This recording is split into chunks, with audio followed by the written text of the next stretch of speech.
Vamos lá atualizar os últimos acontecimentos aí, as últimas 24 horas, especialmente essa sexta-feira, sobre a crise na Venezuela. Em entrevista exclusiva à CNN, o assessor especial da presidência, Celso Amorim, disse ser difícil que o Brasil siga o caminho dos Estados Unidos, que reconheceram a vitória do candidato de oposição Edmundo González na Venezuela.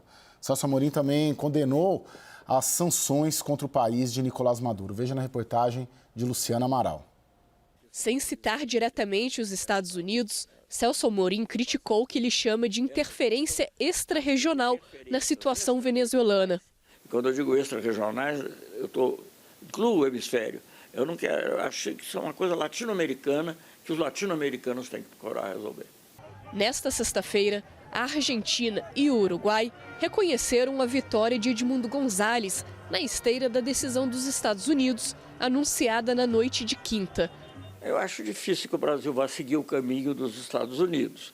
Eu acho que essas conversas podem nos indicar o caminho certo para encontrar a solução. Amorim também é contra a aplicação de novas sanções à Venezuela. Isso não é justo, quem mais sofre com isso é o povo venezuelano. O assessor especial da presidência disse não saber quando exatamente Lula vai atender ao pedido de Maduro e falar por telefone com o venezuelano. O Brasil, por enquanto, evita tomar uma posição definitiva sobre o resultado das eleições. Numa manifestação junto com a Colômbia e o México, o Itamaraty ressalta que as divergências entre governo e oposição devem ser resolvidas pelos meios institucionais do país. Nesta sexta-feira, o Conselho Eleitoral Nacional, que é do governo de Nicolás Maduro, atualizou a apuração para 97% dos votos e reafirmou a vitória de Maduro por 51,95% contra 43,18% de Edmundo González. Mas as atas eleitorais, espécie de boletim de urna, não foram apresentadas. O Tribunal Supremo do país, cuja presidência é da juíza Cariclia Rodrigues, uma ex-militante do partido de Maduro, convocou todos os 10 candidatos à presidência para uma sessão de verificação dos votos. A sessão atende a um recurso do presidente da Venezuela, que pede a verificação irrestrita de todo o processo eleitoral. O único candidato ausente foi Edmundo González. Nas redes sociais, o partido de Maria Corina Machado denunciou um ataque contra o escritório e a sede de campanha da opositora em Caracas. Ontem, o jornal The Wall Street Journal publicou um artigo de Corina no qual ela dizia que estava escondida e que temia pela liberdade, mas o partido disse que ela está bem. Para apoiadores, Nicolás Maduro disse que está preparando prisões de segurança máxima para receber os mais de 1.000 manifestantes detidos durante os protestos depois da sua contestada reeleição. 1.200 capturados. Y vamos por vidas. Criminales. Instancia de máxima seguridad para acabar com os crimes. Doutor Fernando Tiburcio, o senhor, como eu disse, é um dos principais articuladores ali, interlocutores da Maria Corina Machado e da oposição venezuelana aqui no Brasil. Na sua visão, o que ajuda mais a Venezuela? É essa posição de contestação dos Estados Unidos e mais 5 países latino-americanos, Argentina, Panamá, Uruguai, Equador e Costa Rica, que até agora reconheceram a vitória do opositor, ou essa posição que vem sendo adotada e novamente reafirmada nessa entrevista do Celso Amorim à CNN? Eu acho que a posição do Brasil, e que a posição que é compartilhada por México e Colômbia, não ajuda nada nesse momento. É uma posição que poderia ter sido tomada, talvez, que valesse para as primeiras 48 horas ou 72 horas após as eleições de 28 de julho. A posição americana ela é muito transparente. Por quê? Porque os resultados, a oposição ela não só totalizou números, a oposição apresentou as atas. É aquela história de matar a cobra e mostrar o pau. Colocou todas as atas na internet com a fotografia de cada uma das 24 mil atas que eles tiveram acesso, de um total de 30 mil atas. Então, hoje, para o governo venezuelano contestar isso, só restaria ao governo apresentar atas e dizer que aquelas atas apresentadas pela oposição não seriam autênticas, mas o tempo corre contra o governo. O governo norte-americano percebeu isso, que até que o governo contradiza essas atas, o governo venezuelano, essas atas têm que ser reputadas por verdadeiras. E é impossível para o governo venezuelano apresentar atas que contraponham essa, porque isso geraria um imenso trabalho, né? E vale lembrar que existe o voto impresso que está em cada uma das urnas, que corresponde a cada uma dessas atas. Então, é impossível buscar um modo de fraudar isso. Eles podem vir com uma figura retórica e não permitir o acesso a essas atas. O Lorival, na entrevista aí hoje para os nossos colegas bastidores, no nosso programa, o Celso Amorim ele foi questionado, né, se o Brasil reconhecerá a vitória do Maduro, se a Suprema Corte, né?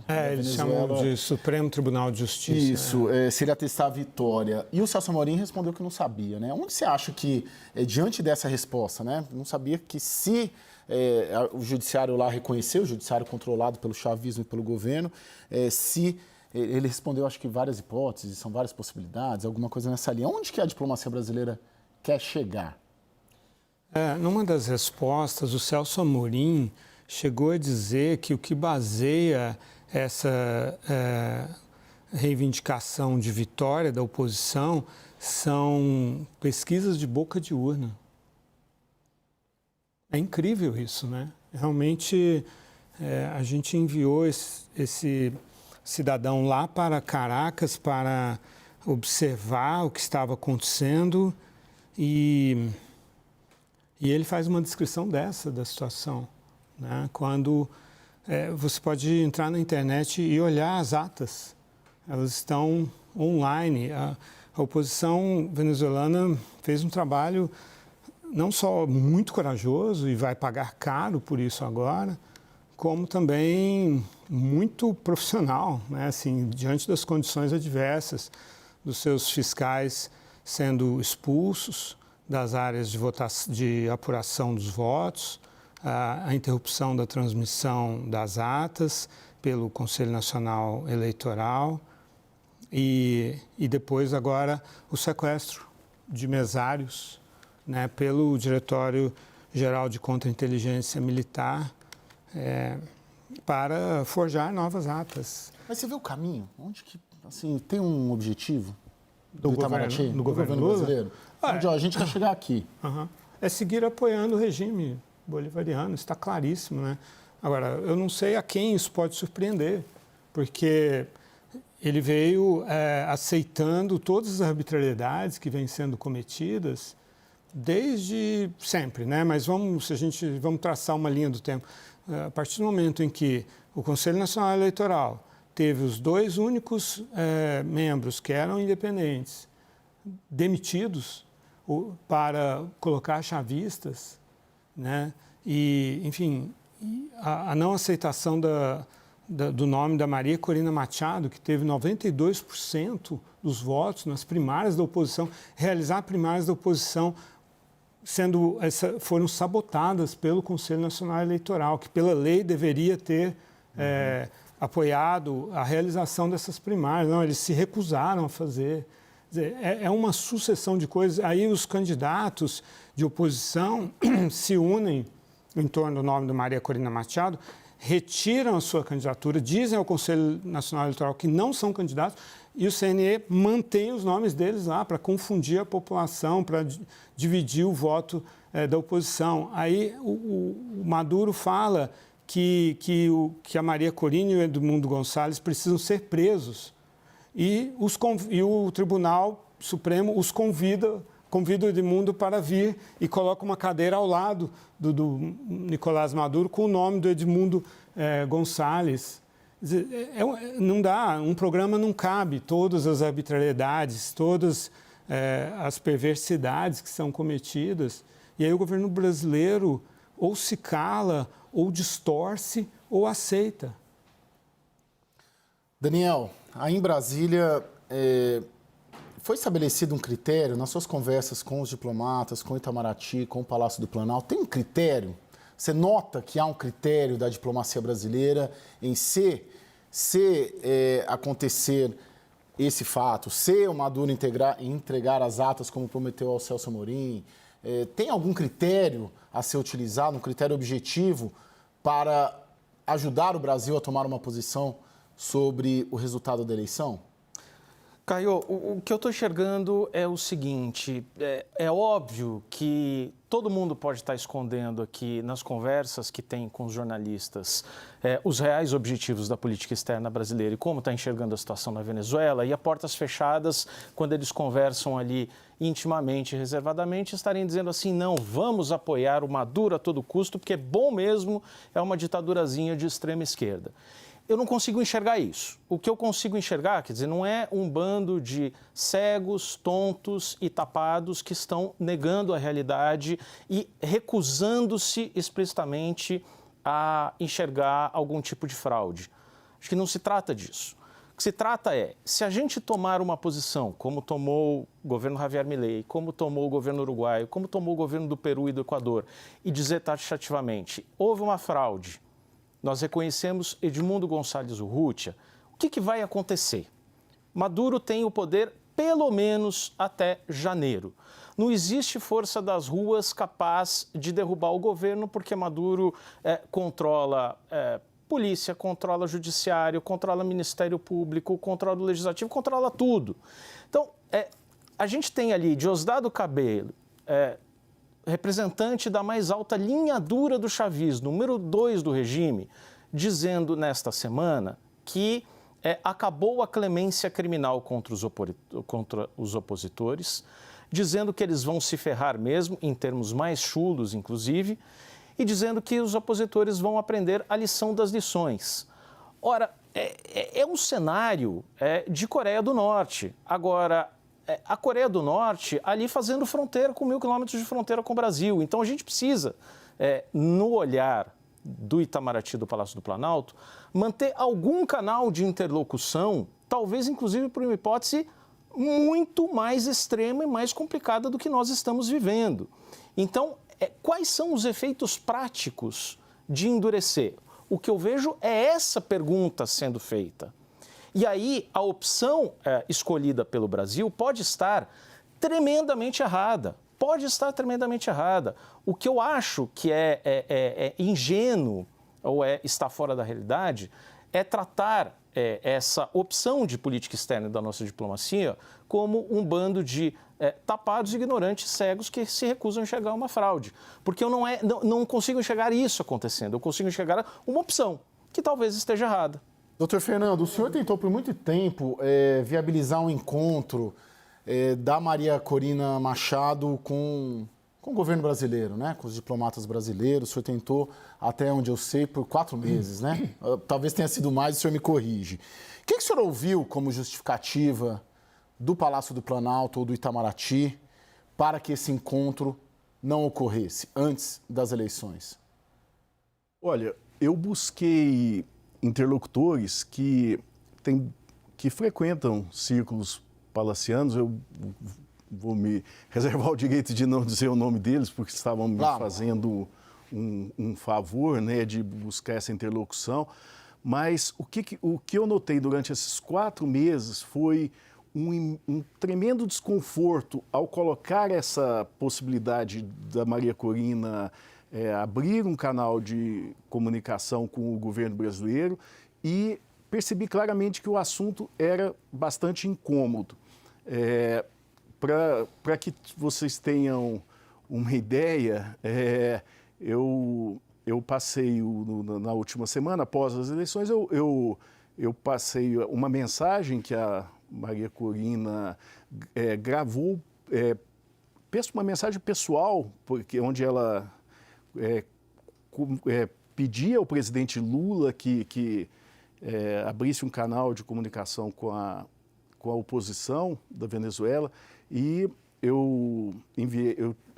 na última semana enviei ao telefone pessoal, ao celular do chefe de gabinete do presidente Lula. Eu não obtive resposta.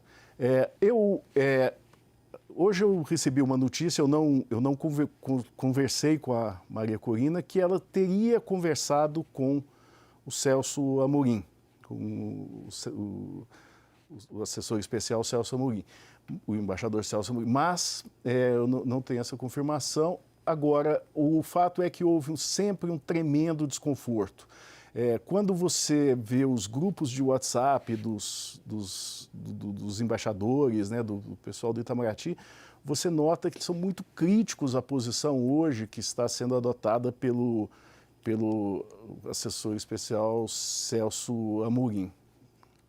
O Lorival, tratando ali da situação real ali do terreno da Venezuela, de algum modo tem alguma saída? Eu, pelo menos, não é minha área de especialização, você sabe disso, mas tem alguma maneira, qual seria a maneira, o caminho a ser seguido em termos internos ali? Eu vislumbro, e de tudo que eu tenho lido, uma parcela dos militares tentarem tirar, de alguma maneira, o Nicolás Maduro, como já aconteceu com o Chávez, depois o Chávez acabou voltando, por exemplo.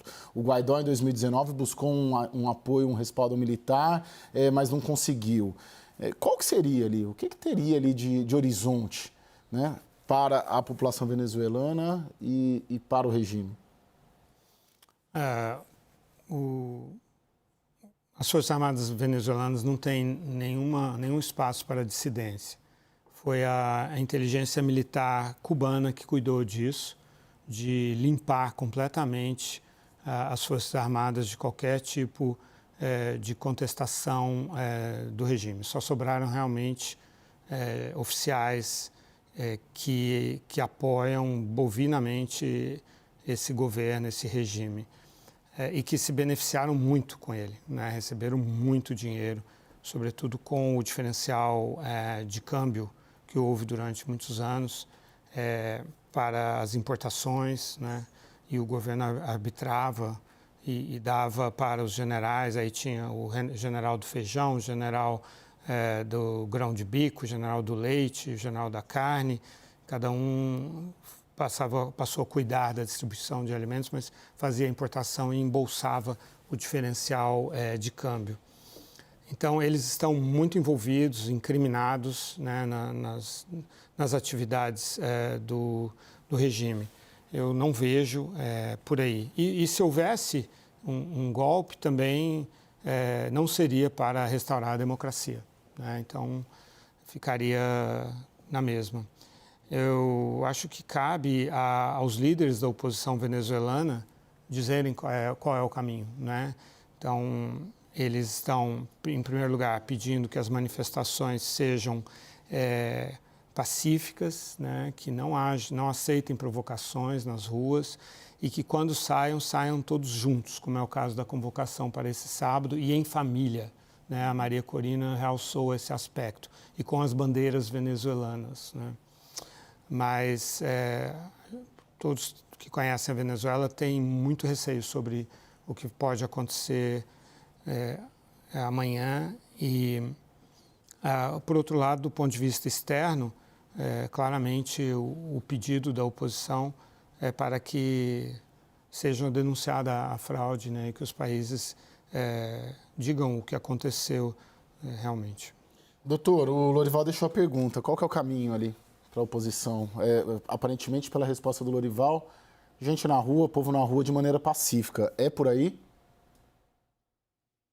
Olha, eu acho que é um caminho, mas eu vejo com muito pouco otimismo o fim dessa crise. Eu acho que o governo venezuelano vai isolar cada vez mais a Venezuela, né? Vai dar uma banana para os países vizinhos, para os países latino-americanos, e principalmente para aqueles que reconheceram a vitória da oposição e vai isolar o país, vai se aproximar cada vez mais da China, da Rússia, do Irã, e nós vamos viver esse quadro.